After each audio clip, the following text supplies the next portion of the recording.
So the first thing that I want to talk about is you need to come up with a subject or a topic for each text that you make. I would draw the same chart on your paper before you begin writing either of the part threes. And consider first, ask yourself, what is this about? What is Silk Stockings about? Or what is Rules of the Game about? And just jot down maybe 3 to 5 different things that you would say, this is the topic, this is what it's about. Okay, very simple. These are 1 or 2 words, just small phrases that you would say, this is what that text is mostly about. Once you have that, the next step is to ask yourself the question, what do we learn about that topic through this text?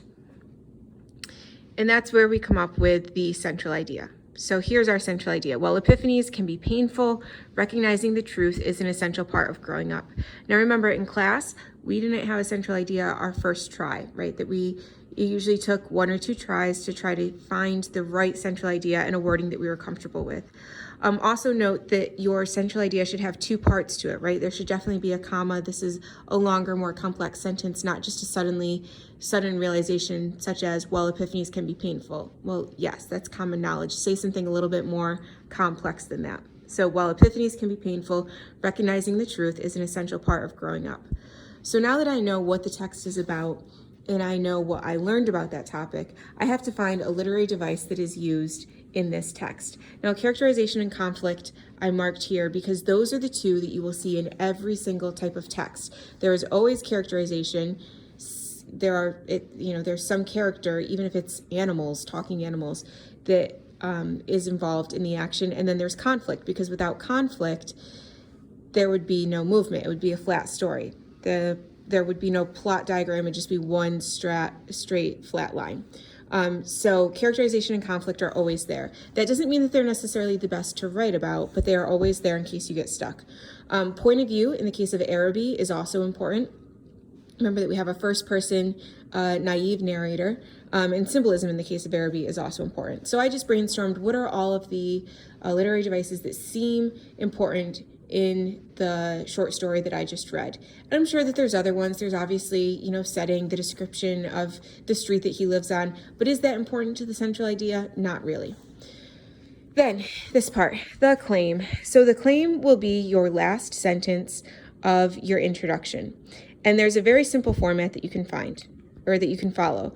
Again, you won't use this format for the rest of your life, but for 10th grade, this is fine. These are kind of like the training wheels. So you would say and then you have to fill in the format. Is it a short story? Is it a chapter from a book? Rules of the Game is actually a chapter from a book. So in the short story, in the chapter, in the diary, in the article, whatever is appropriate for what you are reading. So Silk Stockings is a short story, and Rules of the Game is a chapter from a book. So in the short story, Araby, if it's short, if it's the title of a short story or a chapter, you put it in quotes. So you don't underline it, just quotes. So in the short story Araby by James Joyce, author's name, the author uses, and then pick which literary device you want to use. Now you are only using 1 literary device. So what that means is that you have to find one that there's enough examples of that you can make a decent essay out of, that you could find probably 3 examples that connect back to the central idea. So in the short story Araby by James Joyce, the author uses point of view to show, and then this is where you insert your central idea. All I'm doing is taking what was in that top box and moving it down here. So copying that into my very last paragraph. That central idea isn't necessarily showing up anywhere else in your introduction because you have it here at the end. So in the short story Araby by James Joyce, the author uses point of view to show that while epiphanies can be painful, recognizing the truth is an essential part of growing up. Now from here, what you're going to do is you obviously want to have an introduction. Your introduction should begin very broad, talking about whatever your topic is in a general sense, and then become more specific, ending with your claim. In your body paragraph, you want to find at least 3 examples from the text. Make sure that you're using citations. And before you start writing, I would pick your 3 examples. That way you can organize them in the order that they show up in the story. It doesn't make sense to start at the end and then go back to the beginning and then do something in the middle. That means that your thoughts aren't organized. So make sure that you take the time to organize your thoughts.